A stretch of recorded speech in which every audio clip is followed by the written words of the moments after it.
Good morning, welcome to the Daily News Podcast. Today is March 17, 2026. We start with a major escalation in the Middle East. Iran has struck the UAE, targeting the key oil port of Fujairah and Dubai International Airport. Fujairah is critical because it allows oil shipments to bypass the Strait of Hormuz, so hitting it sends a direct message to global energy markets.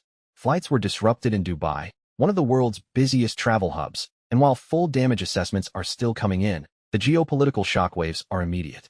This attack ties into the broader Iran war, which is already pulling in regional powers and straining global supply chains. Oil traders are bracing for volatility, and governments are scrambling to prevent a wider regional conflict.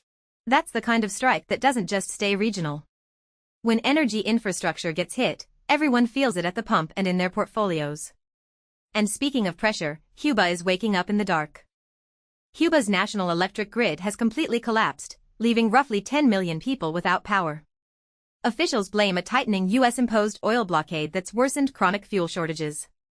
The blackout has halted public transport, shuttered businesses, and disrupted hospitals and water systems. There are reports of scattered protests as frustration boils over. This isn't just a technical failure, it's a sign of deep economic strain on the island's government.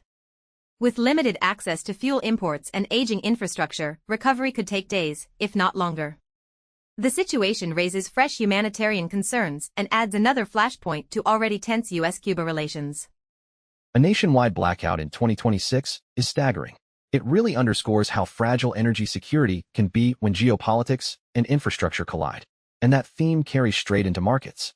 AAA says U.S. gas prices have surged nearly 25% this month, putting March on track for the largest monthly increase on record.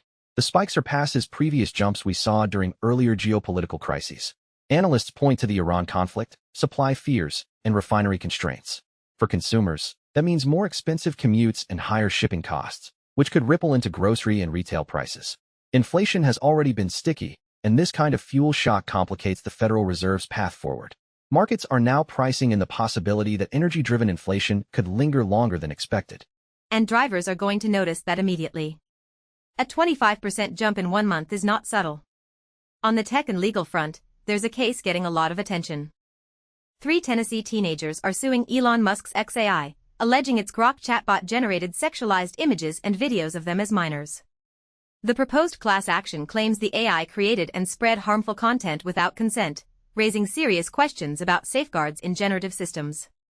This case cuts to the heart of AI accountability, how models are trained, what guardrails are in place, and who is responsible when outputs cause harm. With regulators already circling AI companies, this lawsuit could become a landmark in defining legal standards for generative AI and child protection online. That's the nightmare scenario critics have been warning about. If the courts step in hard, it could reshape how every AI company deploys image and video tools. And staying in tech, NVIDIA unveiled DLSS 5 at its GTC conference, calling it the GPT moment for graphics. The new version uses generative AI to create ultra-realistic frames in real time, dramatically boosting visual fidelity in games and simulations. CEO Jensen Huang says it's a leap that blends traditional rendering with AI-generated elements seamlessly. Beyond gaming, this could impact architecture, film production, and industrial design, anywhere high-end visualization matters. NVIDIA is clearly betting that AI-driven graphics will be as transformative for visuals as large language models have been for text. NVIDIA just keeps widening the gap. From chips to software to full AI ecosystems, they're everywhere right now. And before we go, one quick note from Washington.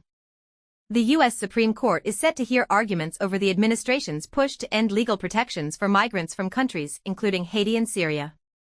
The decision could affect thousands of people who fled conflict or disaster and may significantly reshape U.S. immigration policy.